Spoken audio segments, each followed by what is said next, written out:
अस्सलाम वालेकुम फ्रेंड्स, स्वागत है आपका इस YouTube चैनल जेके स्टडी मटेरियल में। जम्मू एंड कश्मीर के जेके बोर्ड के जितने भी 10th 11th 12th क्लास के रेगुलर स्टूडेंट्स हैं, ये वीडियो आपके लिए बहुत ही ज्यादा इंपॉर्टेंट रहने वाला है। इंपॉर्टेंट इसलिए रहने वाला है क्योंकि जैसा कि आपने देखा होगा, लास्ट कुछ ईयर से बहुत से स्टूडेंट्स को बैक लगा रहा है। थाउजेंड्स ऑफ स्टूडेंट्स यहाँ पर फेल हो जाते हैं। अब उसका क्या रीजन है? जैसे कि आपके एग्जाम्स 15 फेब से स्टार्ट होने वाले हैं।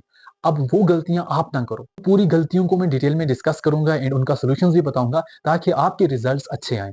फिर बाद में स्टूडेंट्स बोलते हैं पेपर टफ आया था एंड मार्किंग टफ हुई है, बट ऐसा नहीं होता है। ऐसा क्यों नहीं होता है वो भी मैं आपको यहाँ पर बताऊंगा। देखो, पहले अगर हम बात करें 10th क्लास के स्टूडेंट्स के लिए, 10th में सबसे ज्यादा बैकलॉग जो होता है ना स्टूडेंट्स को, वो मैथ एंड इंग्लिश में होता है। इंग्लिश में इसलिए होता है क्योंकि पूरा साल स्टूडेंट्स चाहे वो टीचर के पास या किसी के पास जब जाते हैं, सिर्फ इंग्लिश बुक पर फोकस करते हैं। बट उनको जो इंग्लिश बुक है उसमें से सिर्फ 30 मार्क्स आते हैं। बट अगर वो पूरी बुक पढ़ के भी जाएंगे, रट्टा लगा के जाएं, जैसे भी लगा के जाएं, 15 मार्क्स से ऊपर कर नहीं पाएंगे। बाकी जो इनका रीडिंग कॉम्प्रिहेंशन होता है, राइटिंग स्किल होता है, ग्रामर होता है, इन चीजों पे वो फोकस ही नहीं करते।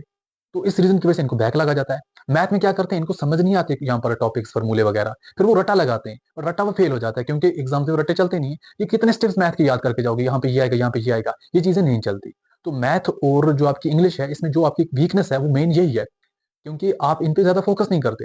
एंड मैं अलग से वीडियो लाऊंगा, मैथ के जो भी इंपॉर्टेंट चैप्टर्स हैं उनको मैं व्हाइट बोर्ड पे आपको सिखाऊंगा, ताकि जो जो इंपॉर्टेंट टॉपिक होंगे वो आप सीख के रखो एंड इजिली पास हो सको। एंड इंग्लिश में जो भी आपका reading comprehension, writing skill and grammar हर साल मैं सिखाता हूँ, तो इस साल भी मैं सिखा दूंगा।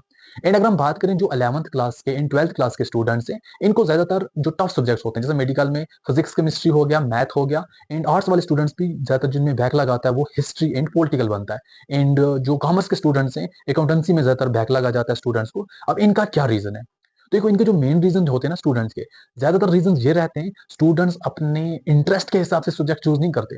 वो माइंड में ये रखते हैं कि हमें डॉक्टर बनना है, बट इंटरेस्ट नहीं है मेडिकल पढ़ने का, रख लेते हैं। क्योंकि जो उनकी स्ट्रीम चूज हुई होती है ना, वो उनकी अपने सब्जेक्ट स्ट्रीम के इंटरेस्ट के हिसाब से नहीं होती है, पढ़ाई के इंटरेस्ट के हिसाब से नहीं होती है।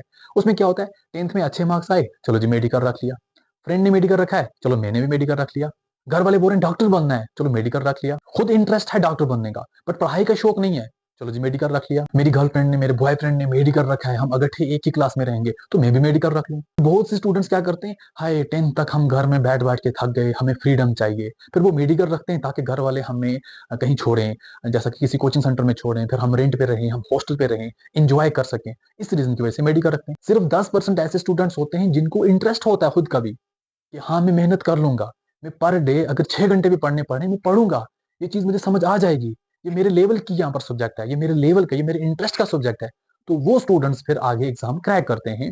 एंड इवन नीट या जिन में भी उनको इंटरेस्ट होता है वो क्रैक कर लेते हैं, क्योंकि उनको इंटरेस्ट होता है। बाकी 90% स्टूडेंट्स को तो इंटरेस्ट तो है नहीं, वो सिर्फ किसी न किसी रीजन की वजह से मेडिकल रखते हैं, फिर उसके बाद वो पढ़ाई नहीं करते। अगर जिनने मेडिकल रखा है, इंटरेस्ट नहीं है, अगर वो भी पर डे अगर स्टार्ट से ही 2-2 घंटे भी पढ़ेंगे ना घर में, हाँ कोचिंग की बात छोड़ो, कोचिंग अगर 10 घंटे पढ़ रहे हो ना, घर में अगर आप 1 घंटा भी नहीं पढ़ रहे, तो आपकी पढ़ाई का कोई फायदा नहीं है। तो इस रीजन की वजह से स्टूडेंट जो हैं वो बिखर जाते हैं।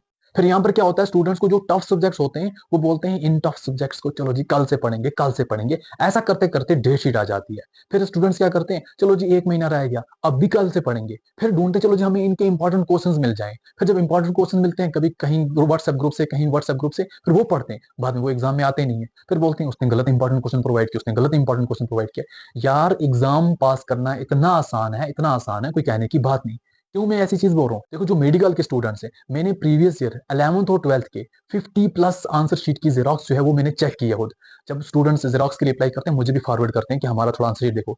लगभग 50 जो आंसर शीट मैंने चेक की ना, जिन स्टूडेंट्स को 25 मार्क्स दिए गए हैं, एक्चुअल में अगर उनकी मार्किंग करें उनको 20 बनते थे, 5 बोनस मार्क्स। अगर किसी स्टूडेंट को 19 मार्क्स दिए, वो बोल रहे हैं मुझे 19 नहीं बनते, जब उनकी मार्किंग करके चेक करते हैं उनको 14 बनते हैं, 5 बोनस मार्क्स। आप सिंपल ये समझो, जिस स्टूडेंट ने 11th एंड 12th में प्रीवियस ईयर सिर्फ 20 मार्क्स अच्छे तरीके से किए थे, बाद में उसको अगर 20 मार्क्स बनते थे, वो भी पास था, क्योंकि 5 मार्क्स उसको बोनस मिले थे, 25 बने थे। अगर आप 20 मार्क्स तक भी नहीं प्रिपेयर करते, यार फिर कैसे पास हो जाओगे?